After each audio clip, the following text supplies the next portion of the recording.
Hayey Sara, the life of Sara, has as an important theme the question of language and how much attention we pay to it. Abraham comes to the people of Hittites, to find a burial ground for the family. There's a field and a cave in it that he wants to buy. And he approaches the people and says, "Can I buy a burial ground?" They all say, "Yes, of course you can. Be a pleasure.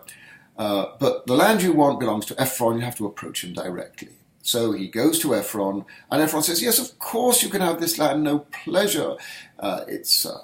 You can have whatever you like, and at no charge." Abraham says, no, I couldn't possibly take this from you. And Ephron insists. He says, yes, you can have it for nothing. After all, what is a piece of land that's worth $24,572.67? Abraham listens to Ephron, and he pays out the money. Clearly, he did not take Ephron's statements at face value. Ephron saying, "Well, it's a piece of land between us, between gentlemen, have it for free." He knew he didn't really mean that. And clearly the evidence was that Ephron actually stipulated how much the land was worth and how much it meant to him. So we hear from this that you always have to understand what's behind the language.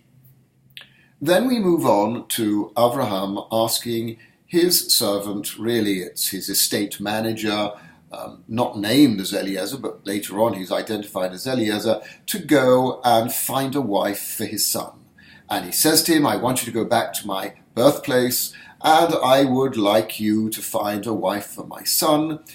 Eliezer says, "What happens if the woman doesn't want to come here?" And he says, "No, two conditions. Condition number one is he doesn't go back there. And condition number two is I don't want him to marry one of the local Canaanite girls. I don't like their morals. I don't like the sort of people they are. So apart from that, it's up to you." Eliezer goes off. He arrives at Ur, at the birthplace, and stops at the well outside the city. And he turns to God and he says, "God, I need your help finding the right person. I'm going to give a test. When the girls come out, I'm going to ask them, can you get me some water? And if they say, yes, I'll get water for you and water for your camels, I'll know that's the girl because she will be someone who's kind and considerate and hospitable." Doesn't mention anything about family. A girl comes out, Rivka. He asks her for water. She says, "Yes, I'll give you water and your camels. And you can also come home. We've got somewhere to stay."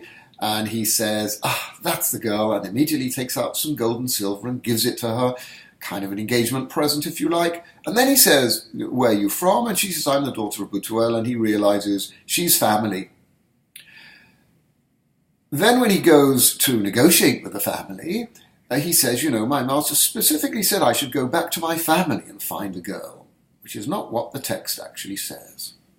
So here too, Eliezer, first of all, understands and tries to understand, what does Abraham want? He's not just saying go back home, but he's saying, I want somebody who's got different qualities to the local girls. And he's not saying specifically go to my family, but if it's family, so much the better. Eliezer has understood more than just the words of what Abraham has told him. And this enables him to succeed in his mission. We live in a society nowadays where we use words casually and freely, and we don't bother to think twice about them, and we so often say, I didn't mean what I said. And politicians say one thing, abuse each other. We know we can't rely on what they say, and they won't keep their words. This is the world in which we live in. And the Torah is trying to say, no, people. If you really want to get on in life, you have to understand what's behind the words. You have to read beneath the surface. You have to get to the mind of the person, not just the words that he or she is saying. And that's the message of the Torah this week.